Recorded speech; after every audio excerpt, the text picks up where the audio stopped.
The ballet teacher found out she had a ballet prodigy in her class. Unfortunately, it was a boy. The boy's name was Billy. His father wanted Billy to have a manly demeanor, Billy to learn boxing. But Billy was attracted to the ballet practiced by the girls in the next class. He went into the classroom and danced with them, but his movements were awkward. It was as if Billy had opened the door to a new world. He learned in 10 minutes what others did in a whole day. Billy went home happy. The teacher stopped him. She told him to come back tomorrow, though he loved ballet. But he hesitated because he didn't have any extra money. And parents think boys should box and play soccer. That's the way to build a strong body. He didn't know what to do, but Billy went to the dance studio the next day and used his father's boxing money to sneak into ballet class. Despite his talent, Billy's dance fundamentals were too weak. He didn't know many of the moves. The teacher was very patient with Billy, correcting every move, and Billy worked very hard. After studying ballet for a while, he was already better than most of the girls, but Billy never got past the number of spins. The teacher told him that all he had to do was to find a fixed point. After each spin, his eyes had to return to that point. With the teacher's guidance, Billy was finally able to perfect the maneuver. Meanwhile, his father and brother were on strike because 1984 in England was the year of the mining strike. His father and brother joined in. The family was left without an income, and the boxing coach told his father that Billy hadn't been practicing boxing. His father was puzzled. He followed Billy to the gym. When he saw Billy doing ballet with a group of girls, his father was furious. You! Out! Now!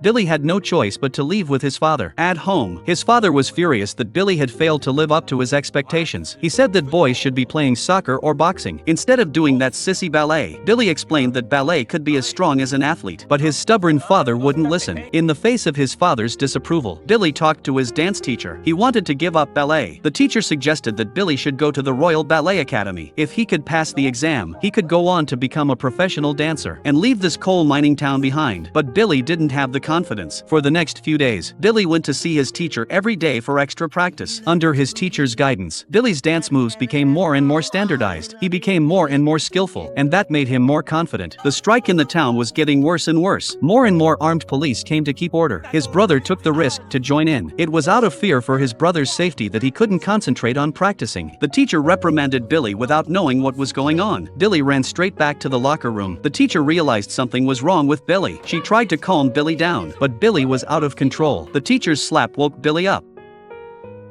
He realized that his passion for ballet was the most promising way to change his family's fate. He clung to his teacher's shoulder. He regretted his impulsive behavior, and the teacher understood his difficulties. So the two of them set sail again. And they set sail again. They raced to make the final preparations for the audition. Billy's dancing skills were improving rapidly. A few months went by. My father lost his income because of the strike. He couldn't afford the coal to heat the house. To survive the cold winter, he had to smash the family piano. The family gathered around the fireplace for Christmas. When my father shoved the piano into the fireplace, tears came to his eyes that he had suppressed for years. The burden of life had crushed this man. He couldn't even keep his wife's favorite. What a hopelessness. When he went to his friend for a drink to drown his sorrows, he passed by the training hall and saw that the light inside was still on. I didn't realize Billy was doing ballet with his friends. At that moment, my father was about to say something, and this time, Billy was brave enough to dance in front of his father. It was as if he wanted to prove himself to his father. The father saw the determination in his son's eyes. He saw how well his son danced. He finally realized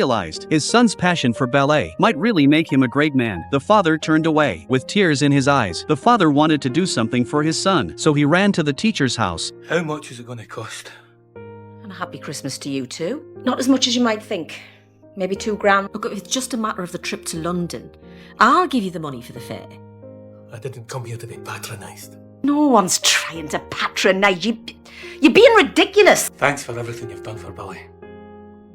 He is my son, isn't he? I'll handle this myself. So the father went to the mine and joined the restoration team, though he knew he was a traitor to the strikers. But he gave up his dignity to support his son's ballet audition. He boarded a bus to return to work, but then Billy's brother saw his father. He couldn't imagine that his father would defect, so he ran after him. Dad, you can't go back, not now! Look at the state of us, man. What have we got to offer the poor son? You can't do this for wee Billy! He might be a fucking genius for all we know. For fuck's sake, Dad, you can't do this, man!